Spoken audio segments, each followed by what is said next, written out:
အခုလိုမျိုးကွန်ပျူတာမှာဖွင့်လိုက်တဲ့သချင်းသံတွေကို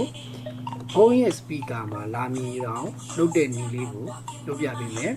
ဒီလိုလုပ်ဖို့အတွက်အရင်ဆုံးလိုအပ်တဲ့ software ကိုကျွန်တော်တို့ download ဆွဲရမယ် software နာမည်က audio relay လို့ခေါ်တယ်အဲ့အတွက်ကျွန်တော်တို့အဲ့ software ကို download ဆွဲဖို့အတွက် AUDI ဆိုပြီးတော့ကျွန်တော်တို့ရိုက်ပြီးတော့သူ့ရဲ့ website ကိုဒီလိုသွားလိုက်မယ်ပြီးရင် download ဆိုတာလေးကိုနှိပ်ပြီးတော့ဒီမှာသက်ဆိုင်ရာ platform ကိုရွေးပြီးတော့ကျွန်တော်တို့ download ကိုဆက်လိုက်မယ်ကျွန်တော်က download ဆွဲပြီးသားဖြစ်တဲ့အတွက် download ကိုထပ်မနှိပ်တော့ဘူးအဲ့တော့ download ဆွဲပြီးသားပြီဆိုလို့ရှိရင် web software ကို install လုပ်ရမယ်အဲ့တော့ကို download ဆွဲထားတဲ့လမ်းကြောင်းတွေက software ကိုသွားပြီးတော့ double click နှိပ်ပြီးလိုက်ပါပြီးရင်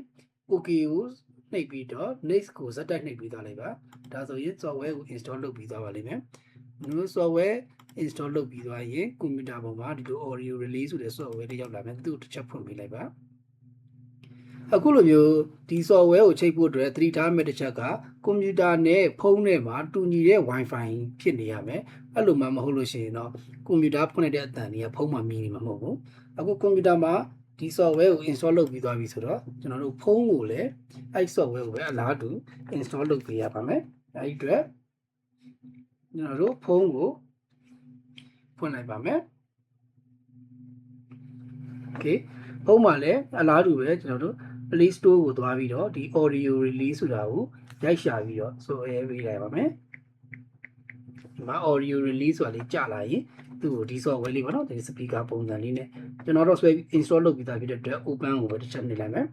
ပြီးရင်ကျွန်တော်တို့ဒီကွန်ပျူတာမှာရှိတဲ့ဒီနာမည်နဲ့ဖုန်းမှာရှိတဲ့ပေါ်လာလားဆိုတာကိုတစ်ချက်ကြည့်ဖို့အတွက်ဒီမှာ player လေးကိုတစ်ချက်နှိပ်ပြီးတော့ refresh လုပ်ပေးလိုက်မယ်အဲ့တော့ refresh လုပ်လိုက်ပြီဆိုရင်ကျွန်တော်ဒီမှာကွန်ပျူတာနာမည်ဒီပေါ်လာပြီပေါ့နော်ကျွန်တော်ကွန်ပျူတာနာမည်ကိုတစ်ချက်နှိပ်ပြီးလိုက်တာနဲ့ဒါချိတ်ဆက်ပြီးသားဖြစ်သွားပြီအောက်မှာဒီမှာ 7ms ဆိုတဲ့ဒီမှာ latency လေးပေါ်နေပါနော်ဒါ Wi-Fi ကိုသုံးတော့တာဖြစ်တဲ့ကြောင့်မလို့ latency က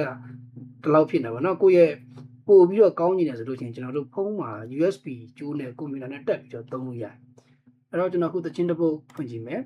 သချင်းတစ်ပုဒ်ကိုလည်းကျွန်တော်တို့သုံးသပ်နိုင်မယ် YouTube ကိုသွားလိုက်မယ်YouTube သွားပြီးတော့ဒီမှာသချင်းတစ်ပုဒ်ကိုကျွန်တော်စဖွင့်ကြည့်မယ်နော်